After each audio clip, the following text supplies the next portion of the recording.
ایسی سزا پہلے آپ نے کبھی ہوتے دیکھی ہے ان جرائم کے اوپر؟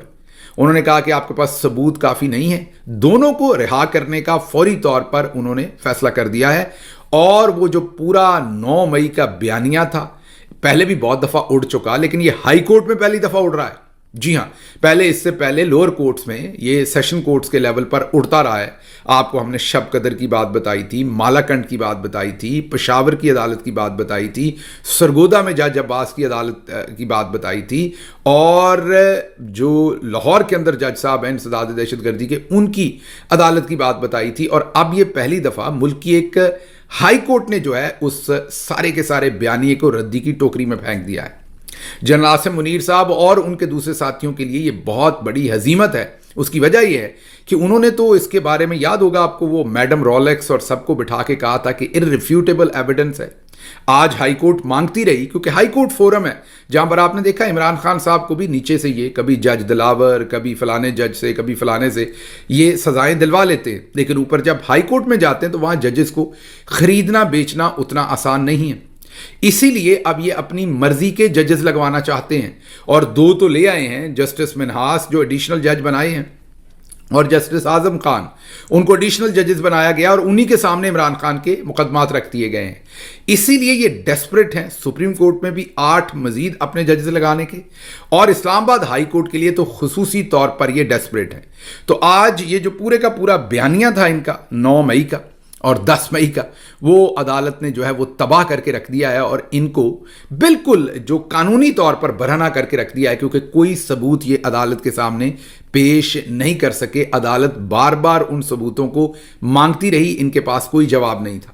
اب آپ سوچئے کہ اگر اسی طرح کے انڈیپینڈنٹ ججز سب جگہوں پر بیٹھے ہوں تو ان کا کیا حشر ہو چودھری صاحب کا۔ اسی لیے چودھری صاحب کو جہاں پر آزاد آواز سے ڈر لگتا ہے، میں بار بار آپ کو کہتا ہوں کہ آزاد سوچ سے بھی ڈر لگتا ہے۔ وہ آزاد سوچ صحافی کی بھی ہو سکتی ہے، جج کی بھی ہو سکتی ہے، وکیل کی بھی ہو سکتی ہے۔ اب یہ جو ججز ہیں یہ آزاد منش ہیں۔ اب انہی 5 ججز نے ایک خط بھی لکھ دیا ہے، وہ خط بھی بہت ہی اہم ہے، اور وہ خط انہوں نے لکھا ہے جس میں انہوں نے یہ تقاضا کیا ہے کہ جو اسلام آباد ہائی کورٹ کے چیف جسٹس ہیں وہ اسلام آباد کے ہائی کورٹ کے ججز میں سے ہی بنایا جائے، ان کو سندھ، کراچی یا لاہور ہائی کورٹ میں سے لا کے اسلام آباد ہائی کورٹ کے چیف جسٹس کو نہ بنایا جائے۔ مطلب کہ جو سندھ ہائی کورٹ ہے وہاں سے جج کو ٹرانسفر کر کے، یا اسلام آباد میں لاہور سے ٹرانسفر کر کے کسی کو چیف جسٹس نہ بنایا جائے۔ اس خط میں تفصیل بتائی ہے کہ اس وقت سندھ ہائی کورٹ میں کتنے مقدمات جو ہیں وہ جو ایک آپ یہ کہہ لیں کہ نظر انداز ہیں، اور کتنے مقدمات ہیں جو اس وقت سنے نہیں جا رہے، کتنے مقدمات ہیں جن کے فیصلے ہونے چاہیے لیکن وہ ایک لمبی تاریخیں ان میں دی گئی ہیں، اور لوگ جو ہیں وہ انصاف کے لیے بھٹک رہے ہیں۔ اور اسلام آباد ہائی کورٹ میں تو ان مقدمات کا نمبر بہت تھوڑا ہے، مطلب یہاں پر ججز کی تعداد پہلے ہی کافی ہے، کیونکہ ان نمبرز جو مقدمات جو پینڈنگ ہیں ان کی تعداد بہت تھوڑی ہے۔ تو ان ججز نے کہا ہے کہ اگر کہیں ججز کی ضرورت ہے تو وہ تو ادھر سے ادھر ٹرانسفر ہو سکتے ہیں، ادھر سے ادھر ٹرانسفر نہیں ہو سکتے، کیونکہ وہاں تو اتنے مقدمات ہیں، اور پھر لاہور ہائی کورٹ کے اندر تو بہت سارے ججز کی پوزیشن خالی ہے۔ ایسے حالات میں وہاں سے مزید ججز کو فارغ کرنا یا اٹھا کے اسلام آباد ہائی کورٹ لانا وہ بہت ہی ڈینجرس بات ہوگی۔ اس کے ساتھ ساتھ ایک بہت ہی اہم قانونی نقطہ بھی انہوں نے اٹھایا ہے، اور وہ نقطہ یہ اٹھایا ہے کہ جب آپ، اور یہ ایک تو یہ پڑھے لکھے نہیں ہیں، اوپر سے یہ کوشش نہیں کرتے، یہ نون لیگ کا ہی حال نہیں ہے، چودھری صاحب کا بھی حال یہی ہے۔ جب 26ویں آئینی ترمیم کروائی ہے تو اس میں اپنی طرف سے تو قانون بڑے شوق سے بنایا تھا، لیکن اب اس قانون کی انٹرپریٹیشن یہ نکل رہی ہے کہ جب یہ کسی جج کو لاہور ہائی کورٹ سے ٹرانسفر کریں گے اسلام آباد ہائی کورٹ یا کسی ہائی کورٹ میں بھی، تو اس جج کو نیا حلف لینا پڑے گا۔ جب وہ نیا حلف لے گا تو وہ جونیئر موسٹ ہو جائے گا اس ہائی کورٹ کا۔ جب وہ جونیئر موسٹ ہو جائے گا تو ظاہر ہے وہ چیف جسٹس نہیں بن سکے گا۔ اور ہم نے آپ کو یہ خبر کئی ہفتے پہلے یہ دے دی تھی کہ جسٹس سرفراز ڈوگر کو لاہور ہائی کورٹ سے لا کے اسلام آباد ہائی کورٹ میں چیف جسٹس بنایا جانا ہے۔ اب جو موجودہ حالات ہیں جس میں ہم نے آپ کو بتایا کہ آئین کا تقاضا یہ ہے کہ وہ دوبارہ سے حلف لیں، تو اب لگتا ہے کہ یہ اسی تنخواہ پر کام کریں گے، اور جسٹس سرفراز ڈوگر کو پھر شاید نہ لا سکے۔ کوشش ابھی تک تو ہے، اب تو سارا میڈیا خبر دے رہا ہے، پہلے تو ہم نے دی تھی، اب تو ججز کو بھی پتہ چل گیا، اسی لیے انہوں نے 5 ججز نے خط بھی لکھ دیا ہے، اس میں 6 ججز جو تھے جنہوں نے پہلے خط لکھا تھا، انہی میں سے یہ 5 ججز ہیں. ایک جج صاحب شاید موجود نہیں ہوں گے اور ان کے دستخط نہیں ہیں. باقی 5 ججز انہی 6 ججز میں سے ہیں جنہوں نے پہلے بھی خط لکھا تھا. اور پہلے خط انہوں نے ISI کے خلاف لکھا تھا کہ ہمیں ہراس کیا جاتا ہے، ہماری ویڈیوز بنائی جاتی ہیں، ہمارے اہل خانہ کو ہراس کیا جاتا ہے. تو اب ان ججز نے بالکل طبل بجا دیا ایک دفعہ دوبارہ، دلیری کے ساتھ کھڑے ہیں. ان کی ستائش بنتی ہے، پوری قوم کو ان کے ساتھ کھڑے ہونا چاہیے. جب آپ کہتے ہیں کچھ باقی نہیں بچا تو آپ صرف ان ججز کو دیکھ لیا کیجئے. حالانکہ ان کا تو جو اپنا انسٹیٹیوشن ہے اس پر جسٹس لعنت کی طرح کے اور اب جسٹس افریدی کی طرح کے لوگ بٹھائے ہوئے ہیں، جو ان تمام حالات میں جب ہیومن رائٹس کی سخت ترین وائلیشن ہو رہی ہے وہ اس چیز پر میٹنگز کر رہے ہیں کہ پارکنگ سپریم کورٹ کی جو ہے اس میں داخلہ کس طرف سے ہوگا.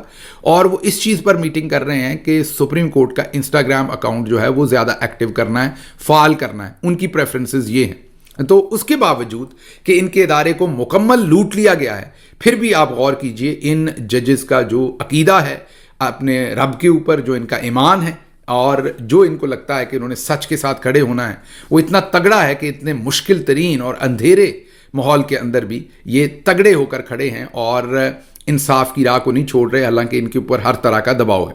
اب اگلی خبر کی طرف چلتے ہیں.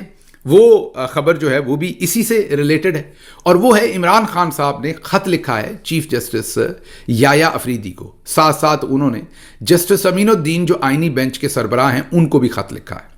یہ خط جو ہے جب پہلے عمران خان صاحب کے وکیل دینے گئے نعیم حیدر پنجوتا، تو یہ خط رجسٹرار نے لینے سے انکار کر دیا. یہ ہماری اطلاع ہے، ہمیں نعیم صاحب سے تو پتہ نہیں چلا.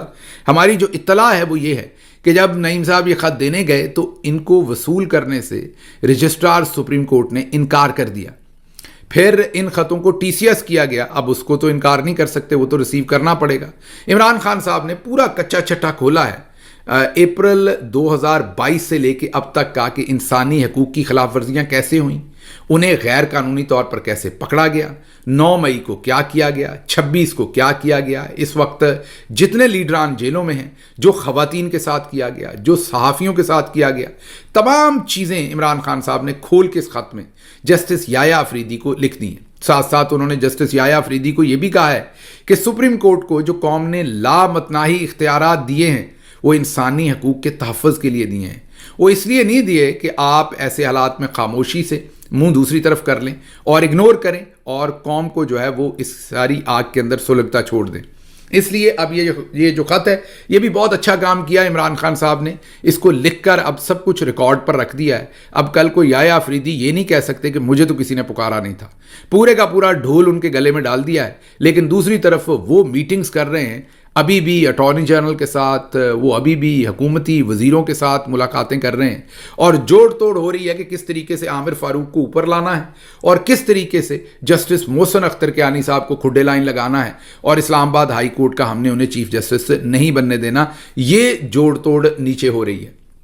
ان معاملات کے اندر آپ خود دیکھ لیجئے کہ معاملات کس طرف جائیں گے جب سپریم کورٹ کے چیف جسٹس جو ہیں ان کی پریورٹیز یہ ہیں کہ انسٹاگرام کا اور ٹویٹر کا اور فیس بک کا اکاؤنٹ جو ہے وہ سپریم کورٹ کا زیادہ ایکٹیو ہونا چاہیے اور پارکنگ لاٹ جو ہے سپریم کورٹ کی اس میں انٹری جو ہے وہ کس گیٹ سے ہونی ہے. وہ یہ میٹنگز کر رہے ہیں، یہ دورے کر رہے ہیں اور دوسری طرف ملک کہاں پہنچا ہوا ہے اس پر واضح خط لکھ کر عمران خان صاحب نے یہ ڈھول اب ان دونوں کے گلے میں ڈالا ہے اور ان کو چاہیے کہ عوام کو رسپونڈ کریں کیونکہ اس خط میں ایک ایک چیز جو ہے وہ سچ پر مبنی ہے. اگلی خبر جو جیسے میں نے آپ سے وعدہ کیا تھا وہ آپ کے سامنے رکھنی ہے اور وہ ہے DG ISPR صاحب کی جو کراچی میں مصروفیات ہیں. اس میں ایک بڑی باریک کارروائی ڈالی گئی ہے، وہ میں بعد میں بتاؤں گا، لیکن پہلے آپ کو یہ سنواتے ہیں. مولانا صاحبان سے انہوں نے ایک تو علماء اور مشائخ سے ملاقات کی ہے، ایک کراچی میں IBA کے اسٹوڈنٹس کے ساتھ انہوں نے ملاقات کی ہے. دونوں جگہوں پر باریک واردات یہی ڈالی ہے کہ سوال نہیں سنوائے. جی ہاں، نغمہ چلتا ہے، ترانہ چلتا ہے جب لوگ سوال پوچھ رہے ہیں اور DG صاحب جواب دیتے ہیں اور پیچھے ترانہ چل رہا ہے دڑا دڑ. اور اس کے بعد جب پروگرام ختم ہو جاتا ہے تو پھر مرضی کے سٹوڈنٹس کو کھڑے کر کے ان کے انٹرویوز لیے جاتے ہیں کہ آپ کی DG کے ساتھ انٹریکشن کیسی تھی. اور وہ پھر جو چند لوگ اپنے خود ساختہ کھڑے ہوتے ہیں وہ DG صاحب کی پھر تعریفیں کرتے ہیں اور ان کو ویڈیو میں جاری کیا جاتا ہے. بھائی اگر آپ نے اصل انٹریکشن دکھانی ہے تو جو سوالوں کے اوپر آپ نے میوزک لگا رکھا ہے وہیں پر اصل انٹریکشن دکھا دیں، سمجھ آ جائے گی کیسی انٹریکشن ہوئی ہے. لیکن اسٹوڈنٹس نے تو بیچاروں نے چلیں جو کہنا تھا کہا. پتہ یہی لگا کہ یہ دونوں ملاقاتیں جامعہ بنوریا میں ہوئی علماء اور مشائخ سے, اور آئی بی اے کراچی میں ہوئی اسٹوڈنٹس کے ساتھ. دونوں جگہوں پر سوشل میڈیا کا ہی جو رونا ہے وہ رویا گیا اور بتایا گیا کہ کتنا بڑا عذاب ہے اور سوشل میڈیا کتنا بڑا اس ٹائم میں ایک فتنہ ہے اور اس کو ہم نے کیسے ہینڈل کرنا ہے. انہی کے جو اغراض و مقاصد ہیں D G I S P R صاحب کے, وہ سوشل میڈیا سے ان کی جان جاتی ہیں, اور اسی کو انہوں نے علماء سے بھی مدد مانگی ہے اور کہا ہے کہ اس کو فتنہ قرار دے دیں, اور اسٹوڈنٹس کو بھی کہا ہے کہ آپ اس کے خلاف ہمارے ساتھ کھڑے ہو جائیں. اچھا, ایک تو میں نے انٹرسٹنگ بات آپ کو باریک کارروائی بتا دی کہ ڈی جی صاحب جب یہ ذرا ایک چھوٹا سا دیکھ لیں, جب وہ سوالات اسٹوڈنٹس کر رہے ہیں تو پیچھے میوزک چل رہا ہے, یہ ذرا دیکھیے, دیکھا آپ نے, تو یہ تو کارروائی ہے. اور بعد میں پھر اسٹوڈنٹ سے ان کے انٹرویوز بعد میں مرضی کے اسٹوڈنٹس کو کھڑے کر کے دیے گئے. لیکن ایک چیز بڑی انٹرسٹنگ ہے, ایک مولوی صاحب کو تو بالکل وہ آگے ہی نکل گئے زیادہ. انہوں نے کہا کہ D G I S P R جو پہلا آئی ایس پی آر تھا وہ نبی کریم صلی اللہ علیہ وسلم نے بنایا تھا. ماشاءاللہ, کیا کہنے, اس کے اوپر میں تجزیہ نہیں کر سکتا, میرے پر جلتے ہیں, اس سے آگے میں نہیں جا سکتا. صرف یہ ذرا سن لیجئے مولوی صاحب کیا کہہ رہے ہیں. پہلا آئی ایس پی آر جو رسول اللہ صلی اللہ علیہ وسلم نے بنایا وہ 4 افراد پر مشتمل تھا. اس وقت جو ذرائع ابلاغ تھے نا سر, وہ 2 تھے جن کے ذریعے اپنی بات لوگوں کو کرنے کی جاتی تھی یا اپنا بیانیہ بنا کر لوگوں کو اس بیانیے پر لایا جاتا تھا. ایک تھی شعر و شاعری کے ذریعے اور دوسرا تھا خطابت کے ذریعے. رسول اللہ صلی اللہ علیہ وسلم نے 4 پہلے آئی ایس پی آر کے ڈائریکٹر, ڈپٹی ڈائریکٹر اور دیگر افسران, میں لیٹسٹ لینگویج میں سمجھاؤں تاکہ ہمارے ہاں لوگوں کو یہ بات سمجھ میں آئے کہ یہ پیشہ کتنا مقدس ہے اور کتنی اہم ذمہ داری. سن لیا آپ نے, اور آگے D G I S P R صاحب کی جو مسکراہٹ تھی وہ بھی آپ دیکھ لیجئے. اب اس پہ میں تجزیہ کرنے کے قابل نہیں ہوں, یہاں میں رک جاتا ہوں, لیکن آپ ذرا غور کیجئے کہ یہاں پر بھی علماء مشائخ کے دوران بھی سوالات جو ہیں وہ کسی کے نہیں دکھائے گئے. یہاں بھی ترانہ ہی چلا ہے, D G I S P R صاحب کے نغمہ چلا ہے پیچھے, اور اسی وقت اپنی مرضی کے بعد میں انٹرویوز لے کے چلائے گئے ہیں, اور اس میں بھی پتہ چلا ہے کہ تمام کی تمام بات جو ہے وہ سوشل میڈیا کے اوپر ہوئی ہے, اور یہی بتایا گیا ہے کہ سوشل میڈیا بہت بڑا فتنہ ہے. اب میں نے آپ سے وعدہ کیا تھا کہ باریک واردات اس میں کیا ڈالی گئی ہے, جاتے جاتے وہ بتاؤں گا. باریک واردات یہ ڈالی گئی ہے کہ یہ خبر رات 12 بجے کے قریب ریلیز کی گئی ہے.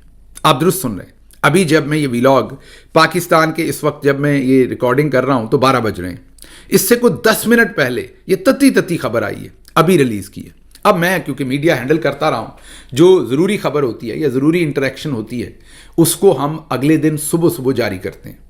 کوئی خبر بھی اس طرح کی کوئی خبر بھی آپ شام 6 بجے بھی جاری نہیں کرتے, کیونکہ 6 بجے تک میڈیا کلوز ہو چکا ہوتا ہے, ٹاک شوز آنے والے ہوتے ہیں. آپ اگر خبر دیں گے بھی نہ وہ بلیٹن میں رن ہوگی اور نہ ہی وہ ٹاک شو کی زینت بنے گی, کیونکہ جو 8 بجے اور 10 بجے کا ٹاک شو ہے اس کے ٹاپک سب کچھ جو ہے وہ 4-5 بجے فائنل ہو جاتے ہیں.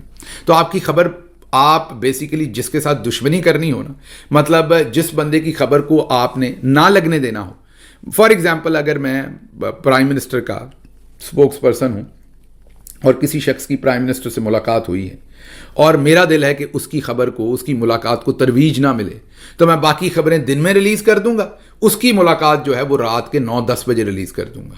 وہ چل بھی جائے گی اور نہیں بھی چلے گی, اگلے دن کے لیے وہ باسی خبر ہوگی اور اس دن کے لیے وہ لیٹ خبر ہوگی. تو نہ وہ اس دن پلے ہوگی نہ اگلے دن پلے ہوگی, وہ خبر ڈیڈ ہو جائے گی. تو یہ ایک طریقہ واردات ہوتا ہے میڈیا کے اندر, کسی بھی خبر کو سٹال کر کے اس ٹائم اس کو ریلیز کرنا جب وہ فارغ ہو جائے. اب آپ سوچ رہے ہوں گے D G I S P R تو خود اس ادارے کے ہیڈ ہیں, تو ان کی وہ آل دا وے کراچی گئے, انہوں نے علماء مشائخ کے ساتھ اتنی بڑی سٹنگ کی, پھر انہوں نے اسٹوڈنٹس کے ساتھ اتنی بڑی سٹنگ کی, تو پھر یہ خبر رات کے اس پہر کیوں ریلیز کی گئی ہے؟ یہ تو صبح ریلیز ہونی چاہیے تھی. یہ صبح 10 بجے اس کا آئیڈیل ٹائم تھا, 10 سے 11 بجے کے درمیان ریلیز ہوتی. پیچھے سے بریگیڈیئر صاحب تمام چینلز کو کہتے کہ ڈال دیں ہیڈ لائنز پہ, یہ ٹن چلتی جناب 12 بجے کے. پھر یہ جو لائیو ہوتے ہیں زیادہ چینلز کے اوپر, کچھ چینلز تو بار لائیو کرتے ہیں, زیادہ چینلز 12 بجے لائیو ہوتی ہیں ان کی خبریں. 3 بجے یہ میجر جو ان کے براڈ کاسٹ ہیں یا میجر ان کے بلیٹن ہیں, 12 بجے, 3 بجے, 6 بجے, 9 بجے, رات کے 12 بجے, یہ ان کے میجر بلیٹن ہیں. تو 12 بجے دوپہر کے بلیٹن میں پہلے وہ چلتی, پھر 3 بجے میں چلتی, پھر 6 بجے میں چلتی, پھر 9 بجے میں چلتی, پھر رات 12 چلتی. انہوں نے وہ رات 12 سے بھی 10 منٹ پہلے چھوڑی, رات 12 کے بھی بلیٹن میں شاید وہ نہ چلے, صبح 3 بجے کے بلیٹن میں چلے گی اور خبر فارغ ہو جائے گی کیونکہ اگلے دن صبح. تو اب آپ سوچ رہے ہوں گے یہ کیوں کیا ہے؟ یہ اس لیے کیا ہے کہ D G S P R صاحب کی ذمہ داری لگی ہوئی ہے آرمی چیف کی طرف سے کہ آپ جائیں اسٹوڈنٹس کو ملیں, آپ جائیں علماء مشائخ کو ملیں, آپ ذرا تھوڑی رائے عامہ میرے لیے بہتر کریں. تو آپ ذمہ داری کے تحت تو وہ جا رہے ہیں, لیکن آگے پتہ ہے جب وہ ملتے ہیں تو سوشل میڈیا میں ان کی جو بھی آپ کے سامنے جو ان کے ساتھ پھر بعد میں ان کو فیڈ بیک ملتی ہے, اس سے ڈرتے ہوئے بیچارے رات کو خبر ریلیز کر رہے ہیں کہ بس میں ادھر اپنے نمبر بھی پورے کر لوں آرمی چیف کے سامنے اور یہاں بھی مجھے جو ہیں وہ مسائل نہ ہوں. تو یہ وہ باریک کارروائی تھی جو میں نے آپ کو بتایا تھا کہ میں آپ کو بتاؤں گا. خبریں اور بھی ہیں, صبح کے ولاگ میں آپ کے سامنے رکھیں گے. فی الحال مجھے یہاں سے اجازت دیجیے. اللہ آپ کا حامی و ناصر ہو. پاکستان زندہ باد.